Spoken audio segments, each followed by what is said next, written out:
Okay, I'll introduce Sharon Fountain.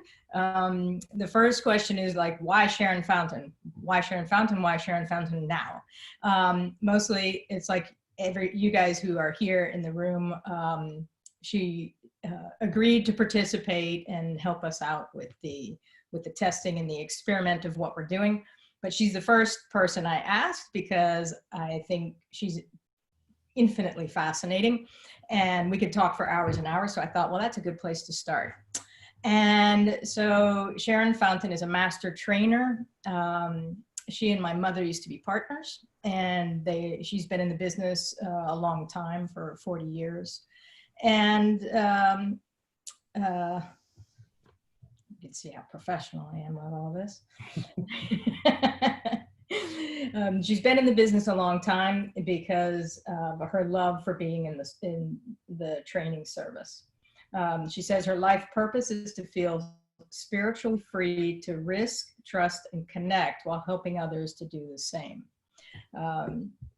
I personally chose her because I'm interested in her depth and breadth of knowledge and her capacity to see the big picture and call bullshit on outdated or harmful structures. And she thinks well on her feet.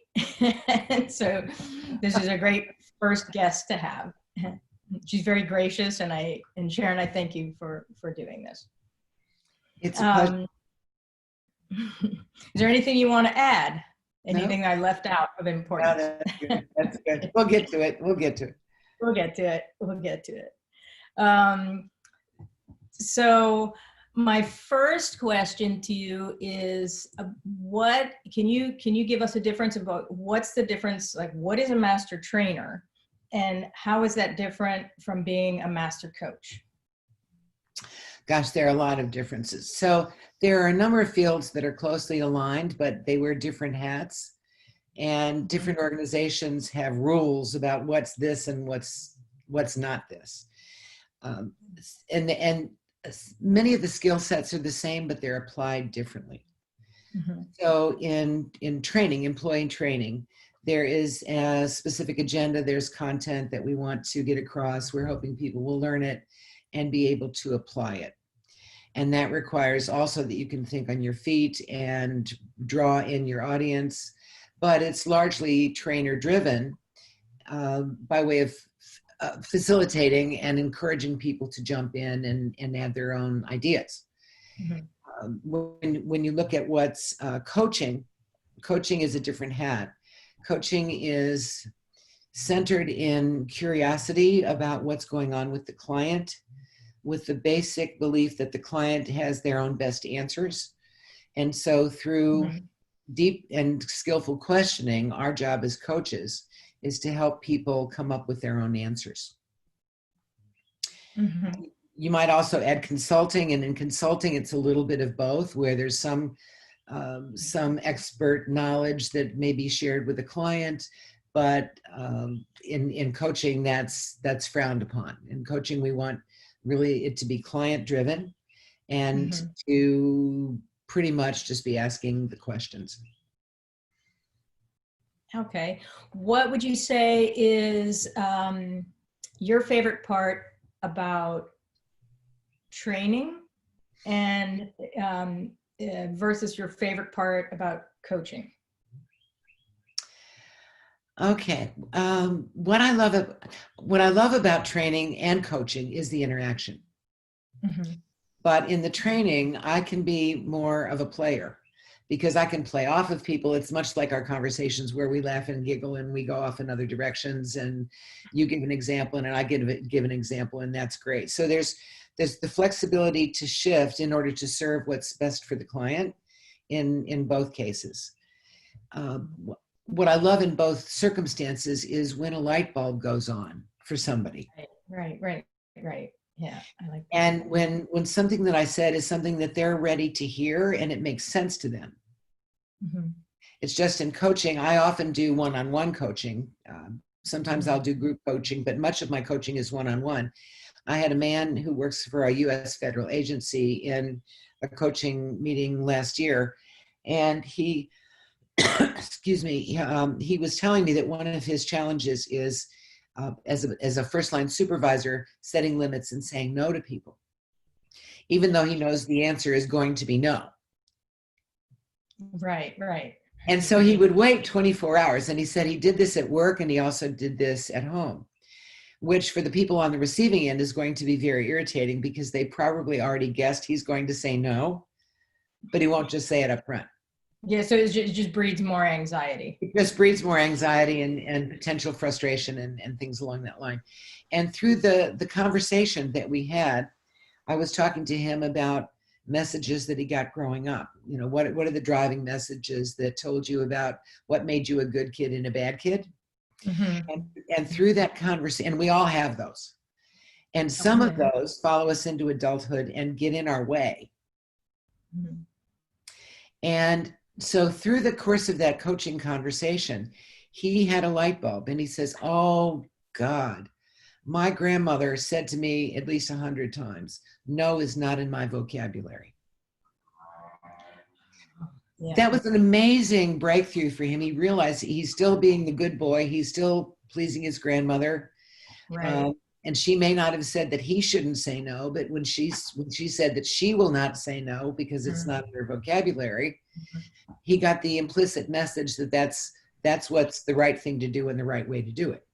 Right, because that's how it's hard to say how you encode these things as children.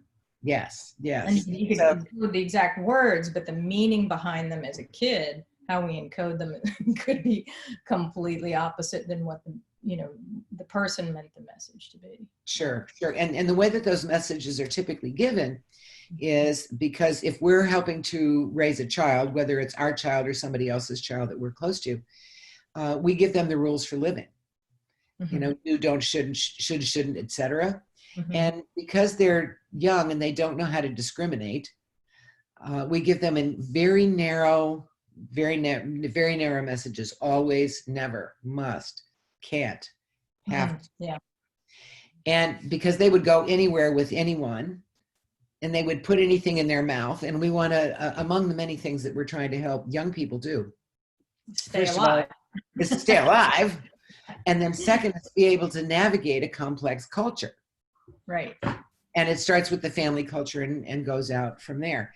And many parents it never occurs to them to modify those messages as the child develops.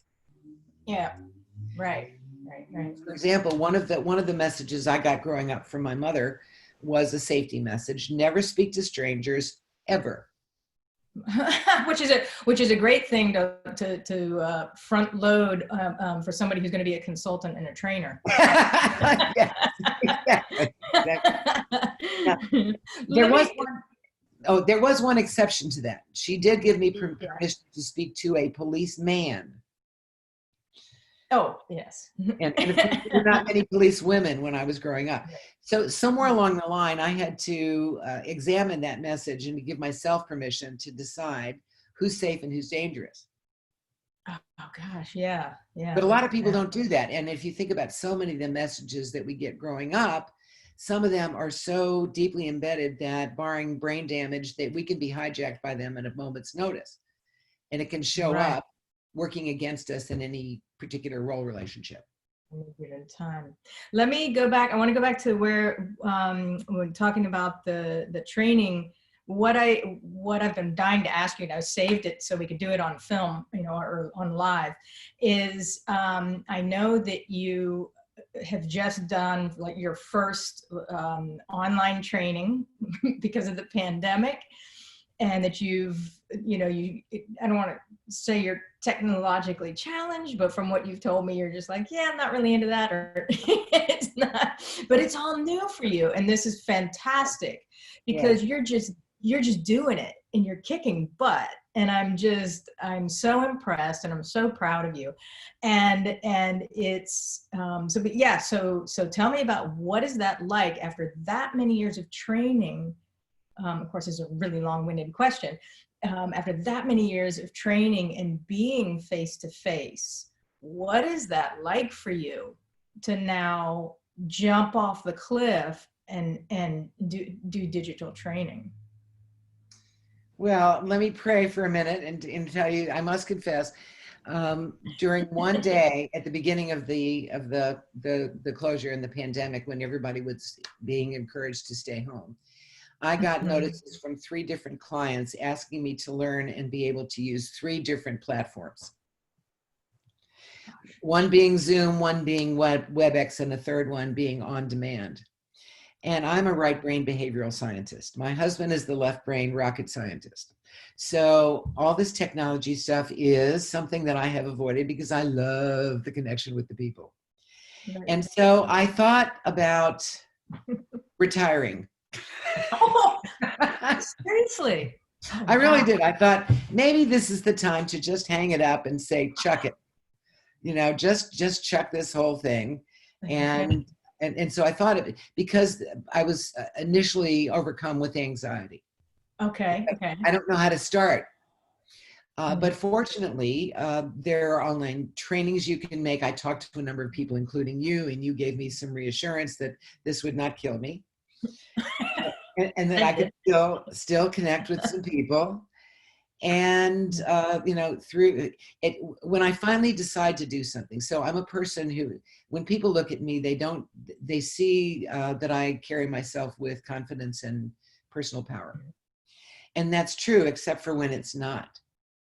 Yeah. Yes. And sometimes it's just not there. And the little kid in me was stomping her feet and, you know, shaking her fist and saying, I don't want to, because I had carefully, deliberately avoided this for all these years, because I love the human touch and the human connection. So, but when I decide to do something, even if I'm afraid, I don't let the fear stop me. Yeah. So I started reaching out. Some people reached out to me and said, we can give you these tutorials and let us practice and learn. And it's working out. I did my first Zoom meeting with a small audience in April. Yesterday was my first WebEx where I could not see them at all. I don't know. I don't. That was hard. Wow. It was hard for me, but I discovered that instead of using chat so much, because, you know, just the technology, the chat would come up and I'm trying to talk to them and trying to manage the agenda. It would scroll by so fast sometimes that I couldn't keep up with it, even though I had a producer in both of those circumstances. Right. And both of them were excellent and very, very helpful. But I thought, okay, on WebEx, what works really well if I ask them a question and I say, raise your hand if, and I can call on you. Okay. So in that case, I was able to at least hear them and they could interact, and then I could have somebody say, you know, do a red check or a green check if you're pro on this, and a red X if you're con on this. So I found a way with some anxiety the whole time. I don't know if I was breathing in my normal way during the entire training program, but found a way to make it work. And last night I was doing a happy dance. Wow. I was so happy because they liked it. Yeah. And so they could see you, but you couldn't hear or see them. Is that correct? They could not see me either. Right. Oh, wow. God. So it was pure audio. So visual. That's exactly. And most people are visual. I'm highly visual, followed by kinesthetic. So I've got to see it or do it or get my hands on it. And the auditory is not my best channel. No. And so that was a challenge. You're a better woman than me. I don't know if I could do that. That would, because it just, not that I couldn't do it, but it just wouldn't be fun. And you know, that's what rules me. It's like, that doesn't sound like fun. I don't want to do that. You know, I could do it if I wanted to. Exactly. Well, that's where the little kid in me. Yes. Yeah. Exactly. Because my little kid was stomping her feet and saying, I don't want to, and you can't make me. That was several weeks ago, but that was during the first weeks of the pandemic when, due to the shock of it, I think I spent the first 2 weeks watching Turner classic movies and eating comfort food. Yeah. Yeah. No, I do admit if somebody called me and said, okay, we're going to give you a ton of money and, you know, to do the WebEx thing, and you can't, I would be like, all right, I'm going to make this work. You know, so it's certain motivations. But if I was making good money and somebody offered me that, I'd be like, meh, that's not so much fun. Here's the thing though. Okay, so you and I are similar temperament in terms of the Myers-Briggs type indicator. And for me, one of the things that brought me back to saying, okay, let me learn to do this was the challenge. True. I do like an impossible challenge. Yes, it is like, let's just see if I can do this too. It's like, no. What motivates me is when they say, that's not possible. Or, yeah, want to watch? Want to bet? Yeah, that'll, that has motivated me in many impossible, strange situations. Let me ask you another question. What do you find most frustrating about, I mean, I know you haven't had, you're a newbie in the doing training with the digital, but what frustrates you at this point? What do you find frustrating? In regard to digital connection? Yeah. It's the overwhelming task of converting classroom training material to the digital format and working out the timing. I was off in my timing yesterday. I gave myself permission to be that because it's my first time doing it. So we ran a little bit late, but I'm flexible, and because I've been training for 40 years, I know how to speed it up and slow it down, and maybe I can skip this or do it differently or debrief it in a different fashion. But it takes time to do things like put people in breakout rooms, and then there's a lag time between the time that the breakout room closes and they come back.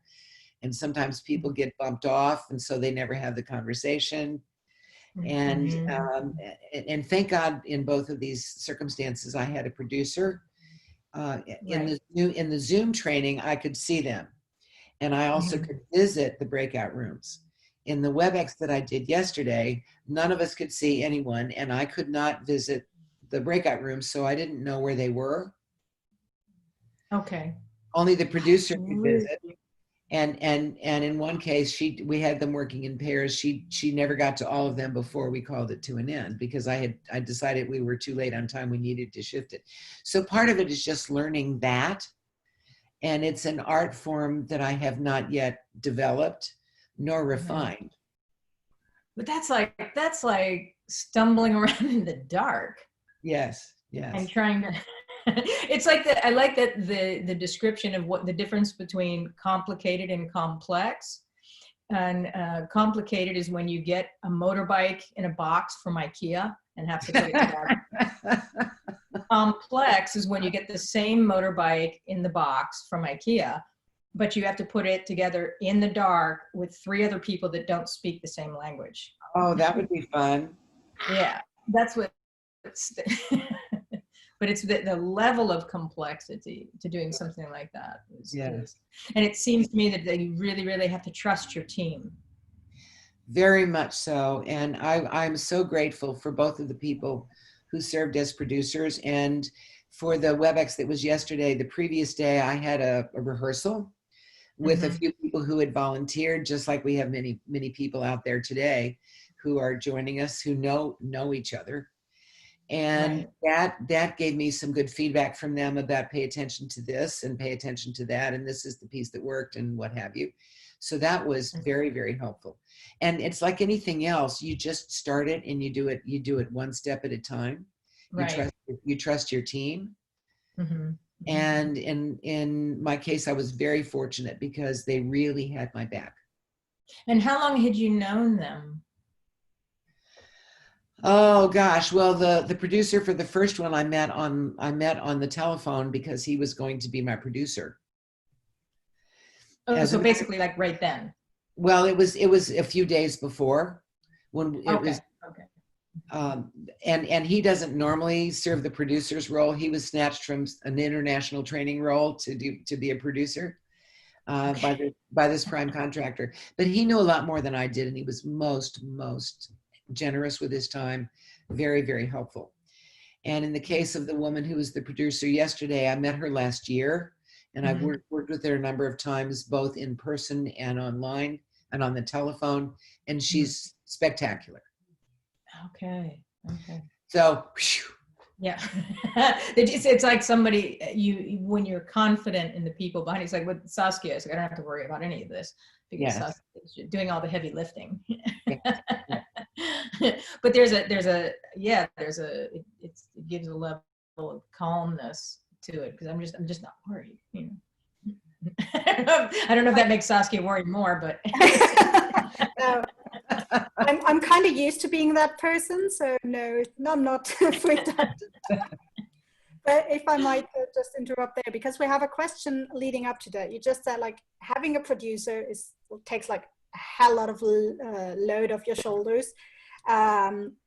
What else are your learnings in that process, and what would you say influenced the whole process in a positive way, or what made it different in a positive way? Let me answer the last part first. I think I was afraid that maybe I couldn't step up to the challenge. mm-hmm.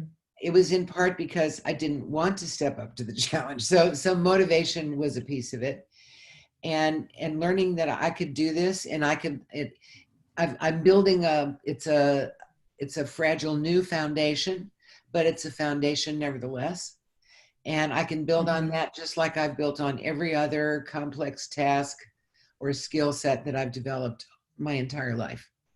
This is just a different aspect of it. Right. And I learned so much about how to communicate with people differently when I can't have my preferred methods for connection. Mm-hmm. Yeah, because that was going to be my next question is how can you tell that you're holding their attention? How did I mean, you in particular, because I've read a lot about this and it's like, okay, but I'm asking, I want to know can you feel it? And how did you know? So with the first one, when it was on the Zoom platform, I could see their faces. Okay, And it was a very small group. There were only 6 in the class besides the producer and besides me. So I could see their faces and see what was going on with them. And I could visit the breakout rooms, and that was useful. I could eavesdrop on their conversations to see where they were. So that gave me the confidence about their connection.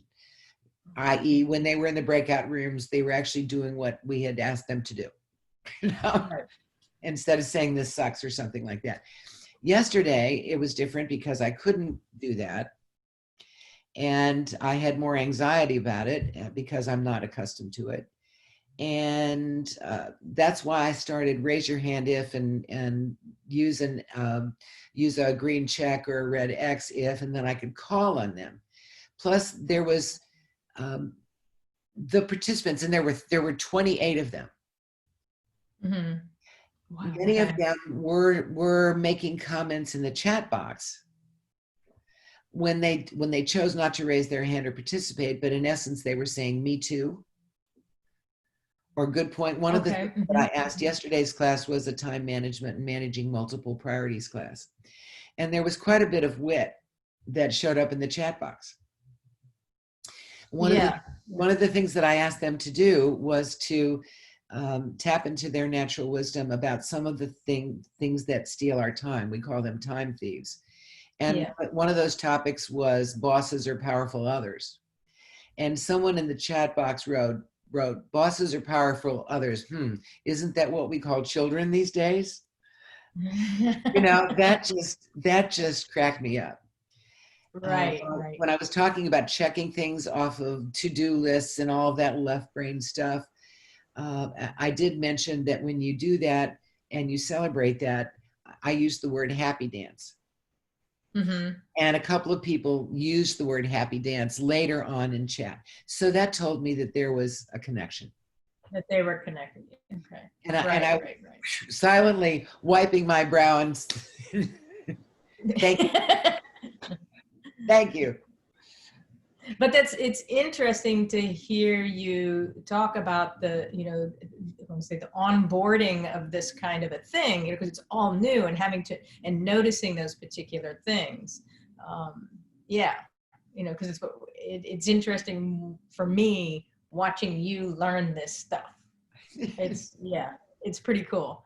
And you're obviously, the way you're speaking or whatever, you like learning. And that's obvious, like, oh God, and then we had to do this. There's none of that with your talking, which is what makes it such fun to interact with you and when we have our calls. Well, that's where I was initially. Yeah. Because initially it was, I don't want to. Yeah. But if I'm going to do it, I've got to find some way to connect. Now the woman who did the largest amount of converting my time management design to the WebEx did an experimental tape so that I could see how she did it. And she's done exclusively web stuff for decades. I don't know, a long time. Right. And the way that she delivers was very slow. It was very deliberate. It was not monotone, but it was very measured. And so in my rehearsal, I tried to do that, and that felt like a straitjacket. Right. Because I was just imagining myself. I was like, yeah, I'd never be able to do that, and I'd be it just wasn't working. And finally, during the rehearsal, again, knowing that I had a safe and loving audience that was there to help support me, finally I moved into my groove and realized, okay, I can be myself and be my own style, my own way of connecting. I've just got to figure out a different way to do it because we can't see each other. Right. It's up to me to lead that. But it's sort of like being a writer, and it takes a while. It's like, what is my voice? Yes. And so on video, and it's completely different. It's different if you're doing a vlog, a video blog, where you're just doing taping. But the interaction thing is a completely different animal. So it's not, I guess it begs the question, it's like, do you end up start to feel schizophrenic? You have different types of yourself in different settings. Well, that makes sense to me, though. You're speaking to the choir here, because every now and again when I'm in a class, I will tell them that I may sound like I'm schizophrenic because I actually talk to different parts of myself. Right. I reassure the little kid who doesn't want to do it or who's scared that it'll be okay, and I nurture that, and then I move into the rational problem solving me and cycle through. But quite frankly, all of us do that all the time anyway. It's just we don't know how to label it or don't know how to know what part of it is. But I teach that stuff, so exactly. So I tell the scared part of me to go someplace safe, out of the nurturing part of me, and then the rational adult part of me handles it. Now that sounds a bit cuckoo. If somebody's not used to talking about it, but that's again what's so great about our conversations, is because I can skip over all of that stuff and jump in and out, or we mention it, and you can put this in a box and you put that in a box, and so there's the common knowledge makes it for great conversation. Yes. And there's another Karen who's in on this call, and she knows a lot of the dynamics. I don't know how to describe it. Karen is like, oh God, that's so wrong. But she knows, about the coaching and a lot of the same terms. And so when we have conversations, it's very similar, because you don't have to, describe what you're talking about, because the backgrounds are fairly similar. Yeah. It is so comforting to have someone who speaks your language and gets who you are. We all need that. We all need that.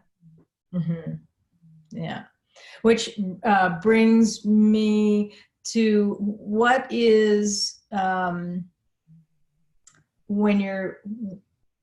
is it the same when you're teaching in front of somebody else, when you're teaching in front of a live group, face-to-face and digitally? What is similar and what is different about how you can connect with people? How do you feel about that? And to let people feel seen, is that possible? Or, and I know this is all new for you, but what are your first impressions about that? Or do you feel optimistic about that going into it?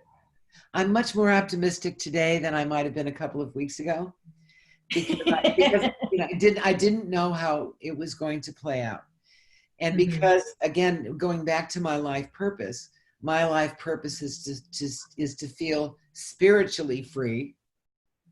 Mm-hmm. And spirit for me is it's a big topic, to risk, trust, and connect, Mm-hmm. because I'm all about connection, Mm-hmm. and to help other people do the same. So I had some concerns about that.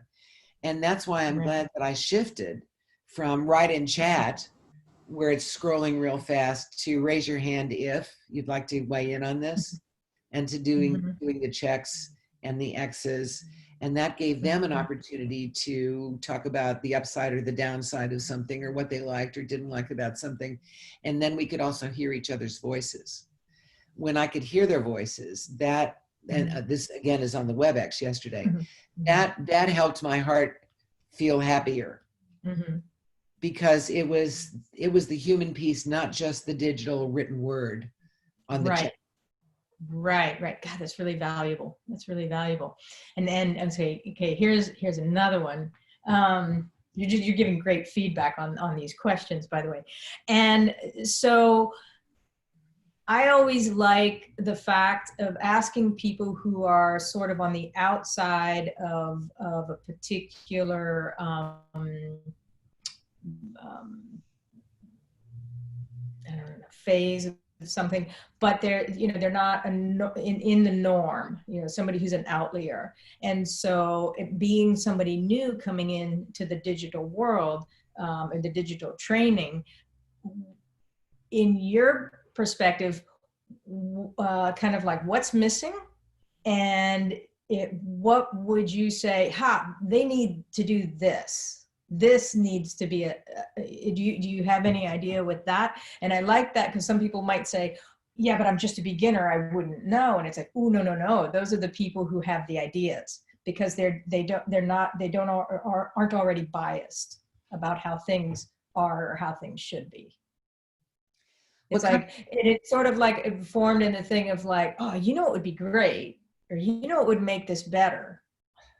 Yes.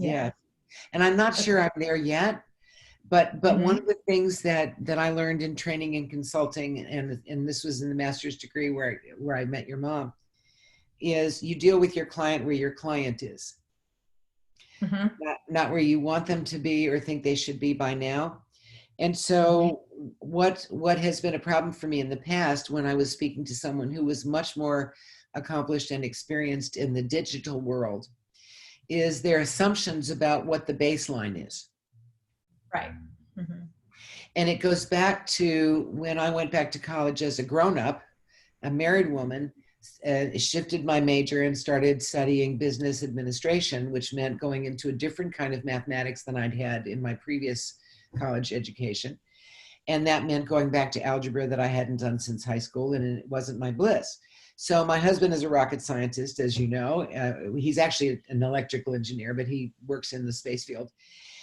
And so I was taking a class that they called Math 10, and it's the Dick and Jane primer of algebra. To get the basic language down, and it's like, look, X, see Y, run. So run, Y, run. And so what I asked him to do, and I knew that this was risky for him, I said, please, will you be my tutor? But I wanted to make it safe, because I know that a lot of husbands that could be grounds for divorce in some couples. I knew that had a lot of risk for him, potential risk for him. So I wanted to make it safer, and I said, look, it's safe to assume that I know how to add, subtract, multiply, divide, and manipulate fractions. Beyond that, assume nothing. You cannot talk down to me. Talk in the tiniest little baby steps you possibly can. And he set out to do that. And it was still way above my head, because he's forgotten more about the topic than I will ever know. What finally worked for us was when we would go through my book together. That helped him understand the language. So taking that to this digital world, even though that's a long example, a lot of times when I speak to someone, it might even be when I'm talking to the people who host my website or things along this line in the tech department, they know so much more than I do. And so even when they explain something in very simple terms from their perspective, it may still be above my head. So I'm always grateful to the folks when I tell them that I understood the words that you use, but I'm still not getting the meaning. Can you back it down and damp it down a little bit? Because I need a grounding and a starting point before I can understand what you're trying to help me do. Right. Because just the concept on certain things, the learning curve. The learning curve. And people are drastically different. And in the case of my husband helping me with algebra, what he thought was the baby steps was still far advanced for me. Right. And he really tried, and it worked out. It worked out. But you guys are still married. Yes, we're still married, and this is many years later. So we just had to find an appropriate starting point. Yeah. Cool. Let me ask you another question.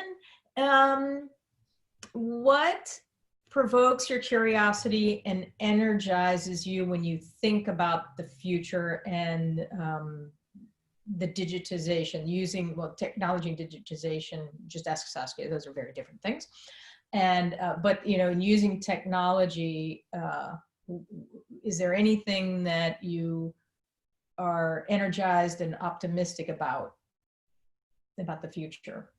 Well, I'm so grateful that we have the technology that we do, even if I don't understand a lot of it, and I'm certainly not accomplished with it.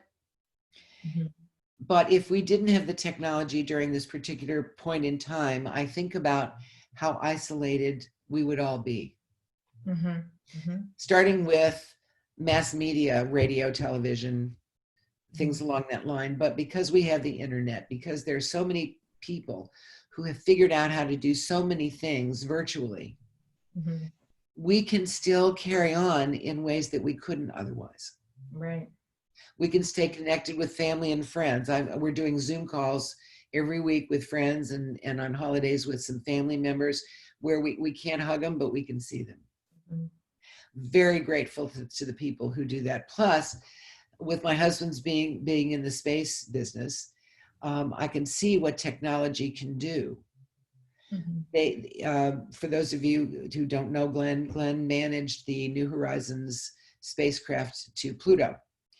And it's the fastest spacecraft that's ever been launched. And when he told me that they were running that spacecraft on 200 watts of power, which you have light bulbs that are running on more power than that. And it took 9.5 years to get to Pluto.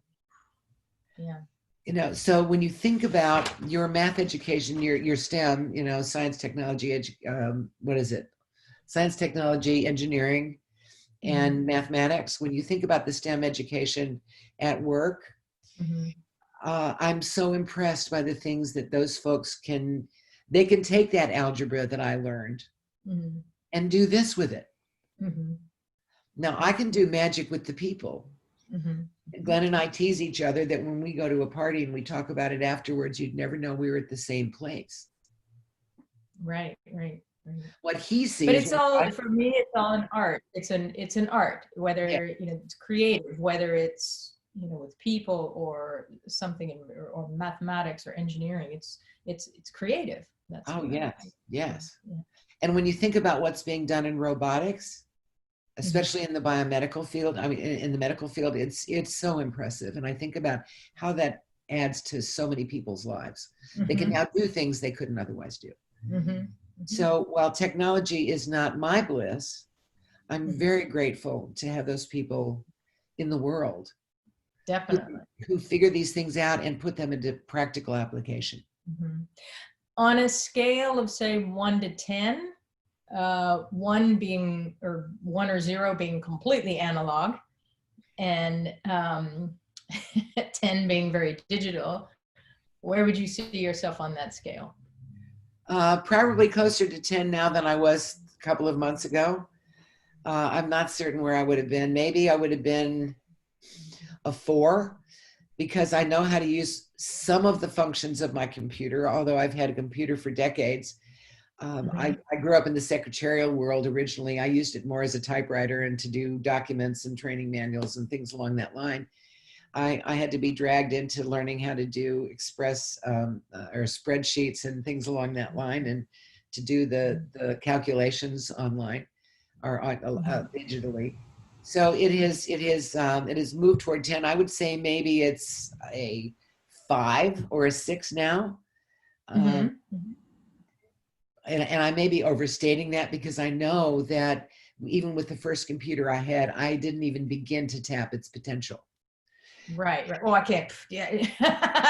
I know there's like no way I'm even close to tapping the potential of my devices. That I don't think that'll ever happen. Yes, but the comfort level, and maybe at this point where I'm talking more, giving myself a number on comfort level than skill. Interesting. Okay, that's interesting. And but that wasn't one of the questions that I came up with, and I was like, so I was really proud of myself for coming up with this. Oh, I'm gonna ask everybody that question. And then you added to it, because like, okay, now like, yeah, I want to say technically, where are you on the scale, but then comfort level, because that's such a huge part of it, and totally separate. So thank you for that. Yeah, because I'm of course making this up as I go along. Well, for me, if I couldn't get the comfort level, I wouldn't make the strides in being even willing to try out the technology. Now, what could you say to somebody who is resistant to even try? Is there something that is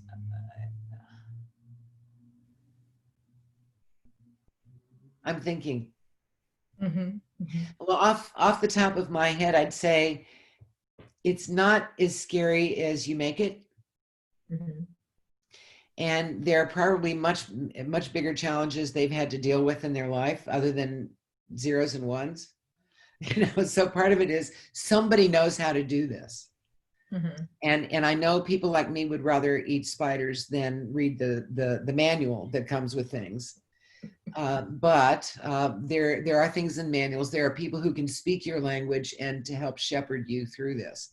And that moves back to the producers and the people who supported me in learning how to conduct the online training, to which I'm most grateful.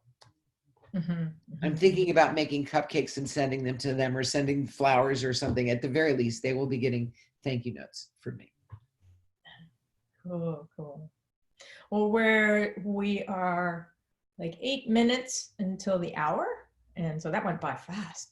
Yeah. And so I was wondering if anybody had any questions, or if Sharon, if you had something that has popped into your head that you want to share or ask. Well, let's check and see if anybody has any questions, because you and I could go on for another 2 hours. True. So the one question I had already posted, there have not occurred any questions in the chat, although I would encourage anyone to post them if you still have them. But right now there aren't. But I have a question actually that kind of came up. And I want to go back a bit to your teaching experience you just had.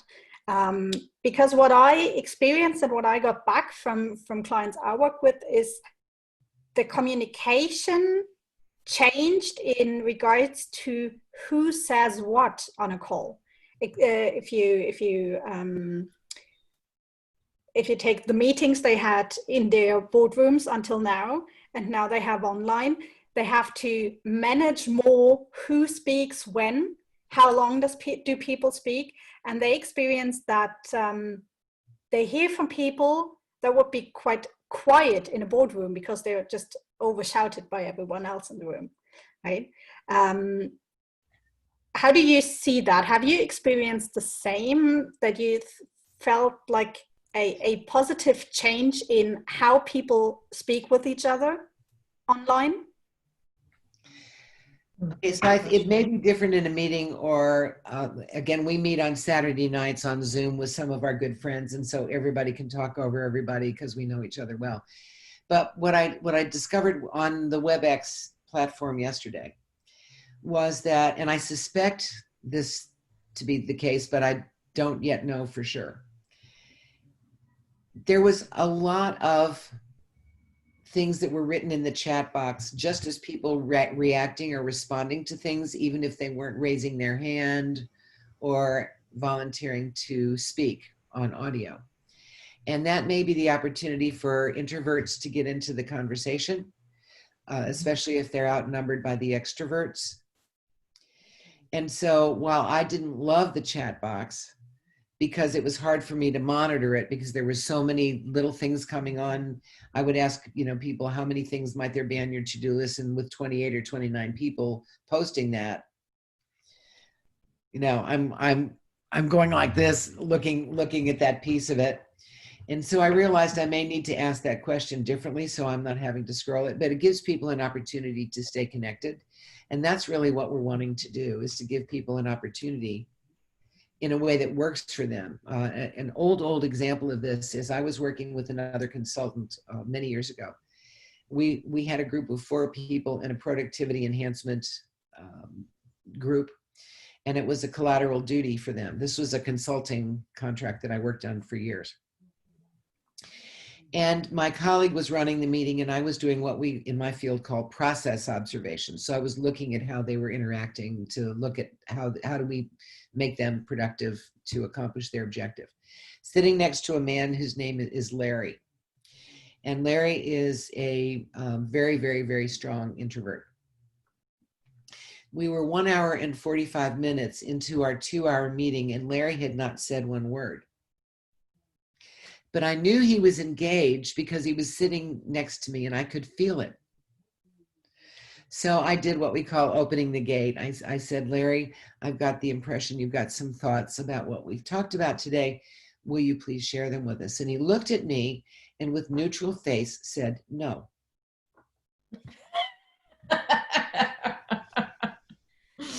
And so I'm panicking and thinking, okay, I know Larry's connected. How do we get his contribution? So again, Sharon, thinking on my feet, I said, well, do you suppose you could write it? Because I'm thinking we've got to get Larry's contribution. And this is early on. We've got to get a good group dynamic so they can accomplish what they're set to do. He said, that I can do. So everybody took out paper and pencil. Nobody had computers at their desks in those days, and wrote down. And if you've ever watched a dot matrix printer work, where you hear the data dump, zip, zip, zip, and then, or you hear the data dump, it buzzes, and then zip, zip, zip, zip, zip. Larry was like that. He must have written 11 or 12 pages. So what I'd asked him to do was to contribute on his least preferred channel. When I asked him to write it down, we got a book. It was fabulous. And so we built that into the process. Whenever we met, we would spend the last 15 to 20 minutes. Everybody would write it down. I would take it, compile it, feed it back to them. And because this was a collateral duty, they didn't have any homework. We did all of the work for that group in the meeting. And Larry made great, great contributions to the group. We had just had to find the best way for him to make that with his greatest comfort. Now, if I could build on that, having said that, later, Larry became a first-line supervisor. So we really had to work with him on speeding up his willingness and ability to respond on the verbal channel, because now he's managing people and projects and things along that line. So part of it is working with people in their style, where they are. That's one of the challenges. I was going to say where they are.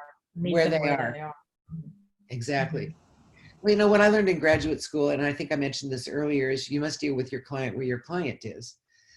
Not what you think they should be or what you want them to be. And I also learned you must give your client what they want as well as what they need. But if they don't see you giving them what they want, they're not open to what they need. And so again, it's how do I connect with the person in a way that frees them up to tell me their truth, their wants, needs, what we're trying to accomplish here, and then put together something that helps them move toward that. Right. That's what really still excites me. Right. Yeah. And what is, I mean, I'm assuming that you're excited about going back and being in front of people, Yes. doing the trainings live. But it also must feel pretty good knowing that you can play in all fields now. Well, yes, that I'm a baby stepper in the other field, but it opened up possibility thinking. Again, you and I are possibility thinkers. So one of the things that I did to help the little kid in me who was scared and mad to get on board with it is that, you know, if I got to the point where I couldn't stand up or I couldn't get to clients, I could still do what I do. Exactly. If I would learn how to navigate this world better. And so that's a huge potential benefit to me and other people. And it helps me understand the people who rely on that technology in order to make their best contribution because they've got some limiting factor. Exactly. That's what excites me about technology in the digital era, is that it's better and better and better. You know, all the tools are better, and the playing field is more and more level, and it allows, you know, more inclusion, more diversity. I find that very exciting. And yes. Yeah. But then it also, on the other hand, it's like everything's possible, therefore you have no excuse. So, you know, and I know that scares a lot of people, though, also, because before they could hide behind the fact that now everything is, you know, the click and point, you know, the point and click, and early in the technology it was difficult to use, but now it's just so easy. And you know, it's astounding how many people are using Zoom. You know, it's just absolutely exploded because of the pandemic. Yeah, and many people who didn't think they could. Yeah. And so it's going to provoke all, you know, all these people doing so many things and having ideas and using it in ways that they just never imagined. And that's pretty exciting. Yeah. It's also exciting when you get to see your grandnephew, who is 10, on a Zoom call, because he wants to share with you that one of his assignments was to read the book Matilda. I don't know if you know the book or the movie. Yeah. And Liam is his name, and he asked me, he said, I've got something to tell you. I said, what is it? So he asked if I'd read the book. I said, no, but I've seen the movie numerous times, so I know the story. He says, do you remember the scene where the little boy sneaks the piece of chocolate cake? So his teacher gave them all an assignment to make a chocolate cake. The teacher just wants chocolate cake. Well, she's not fooling me. She's not. Anyway, so he made this cake on his own using the recipe that I had passed on from my mother-in-law, and it's a beloved recipe. And he talked about how it worked for him and what the challenges were, and his dad was holding up the cake so that I could see it. So to be able to be included in that, right. That's a gift. Yeah, it's a very great gift. Right. Because I can't get my hands on him at the moment. You know that we're tactile people. We hug. Yeah. Cool. And this too will pass. Yeah. It is. I think that's a good last word, especially because I also got the feedback, which I want to also share with you, that it's really amazing to see your learning curve in this field, and of you sharing this learning curve. Yeah, I think we also learned a lot today about how to go through that. And I love that, because actually that's what I'm earning my money with. And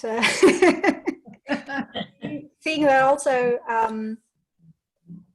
from the other side, and having that deep insight, because as you just said, with the level you're starting with, it's different for each and every one of us. And so, yeah, I'm starting on a high level, and I always try to lower on and to find the level the other person is starting on. But for me, especially, it kind of gave me another view on how to find that level and how to get there, because you need to get the clients where they are, right? You need to meet them there. And, right. It doesn't help anybody to progress if you just say like, okay, can we lift the level without helping them getting there? So, yeah. If they don't know where to put their feet, they're not taking a step. Right. Yeah, I like that. I like that. Well, good. I wanted to we're definitely at the hour, and if anybody's stepping out of the room, I want to say thank you so much for coming and participating in our first experiment and getting this off the ground. And yeah, I really appreciate it, and I'll be talking to all you guys later and asking your opinions, and your feedback would be really appreciated. So thanks a lot. May I thank you for honoring me in being the first, and also Saskia for shepherding this. It's a pleasure to be working with y'all. Thank you. And I can add in the end, Sharon Fountain has agreed to be a guinea pig, and Saskia and I are going to do a makeover. And if it works out, and if it's fun and people like it, we're going to do more of them. We're going to do a makeover on her website. And for somebody, so she's agreed to let us do the before and after, and that takes courage, because some people would feel a lot of feelings, and they're like, no, don't show it. And so Sharon's just like totally cool and courageous and brave about that. And I think it's going to be a lot of fun. I know it's going to be fun for Saskia and I. I don't know if anybody else is interested in that, but we're going to have fun. And so yeah, we'll see. It needs hopefully we'll do a few of these, and we'll see if it's of interest. Well, by the way, I'm anticipating and excited about learning a lot about web design from y'all through this process, because that's another area I have totally put aside and left to other people. Mm-hmm. So for me to learn this is exciting. Cool. Well, I personally find it a perfect example for what we're doing here, because most people think it's a web page and it's in the digital sphere, and you need to know about digital stuff there, right? And of course you do. You need to have some kind of technical background to set it up. But what the web page is more or less a billboard kind of thing, an advertisement place for you, or however you design it, a blog, a way to express yourself, or how you design it. And so it's about the people, and how do I get to people again? And so the technical aspect isn't really what it's about, right? And so combining these things together, I love that as a first project, actually. Yeah. Me too. I'm excited. I'm doing this, waiting to get started. But also, Saskia, your talents, it's almost like being a magician, and all the hard work and the nuts and bolts of it, when it's really good, nobody notices it, which is a shame. But it's the beauty and the curse of what you do, because when it's done well, you don't notice anything and it's seamless. Yeah. And so what do people acknowledge? What do people say? Wow, that's amazing, because it doesn't, it's a good job. And if people don't, and most people, especially if they're not, digital or technical, they don't know what they're looking at. They don't know the quality of what you're doing. Myself included, there's certain things, yes, I notice very much so, but then other things what you're doing is like, wow, that went really well. That was seamless. That was really nice. But it's like, what went on? But that's what I like about, I try to keep it on a low level. It's like people know when it's made bad. They realize that no matter their technical level, right? And so preventing the bad is also fine for me, but as they also say, there's no glory in prevention, right? So exactly. Yeah. Well, I'm excited and very grateful to both of you for being willing to take that on. Cool. Yay. All right. I think we can end. We're gonna end too. We don't know when we're going to have another one of these. I have to find another victim, guinea pig. You all better leave now. Yeah, everybody's like running from the room. Well, would you want to have Glenn on? Oh, are you kidding? I might talk him into it if he wanted to have Glenn on. I'm just like, oh my God. I know Saskia's got like, Saskia's going to be hyperventilating. Mr. Spaceman? Could be. Oh, I need to get Saskia, I'm sure Sharon has your address. I would like to have Saskia's address. I'll mail you some New Horizons artifact stuff. Stop, Sharon. You're going to make me cry. I'll find some good stuff for you. Yeah, I'd be honored to have them. So, yeah. Well, we'd be tickled to death to share it with you. Okay. I'll see if I can get you some Ultima Thule stuff as well. I have more of the New Horizons stuff, but I know there's Ultima Thule stuff out there, and I'll ask Glenn to get some. We need to finish now because I have to breathe. She's like, yeah. All right then. All right. So thank you all for being part of the first thing, and right. We'll inform you in the group as soon as we have we have another interview partner. Sharon has another victim, depending on the view. Yeah. And both of us should be writing more articles on the LinkedIn page, on the Hybrid Humans page, so you can check in there every once in a while and interact with us. Tell us what you think of the whole thing. If you want something to be discussed, just tell us and we'll pick that up. Yeah. Cool. Okay, so then let's wrap it up. Bye-bye. Bye-bye. Bye.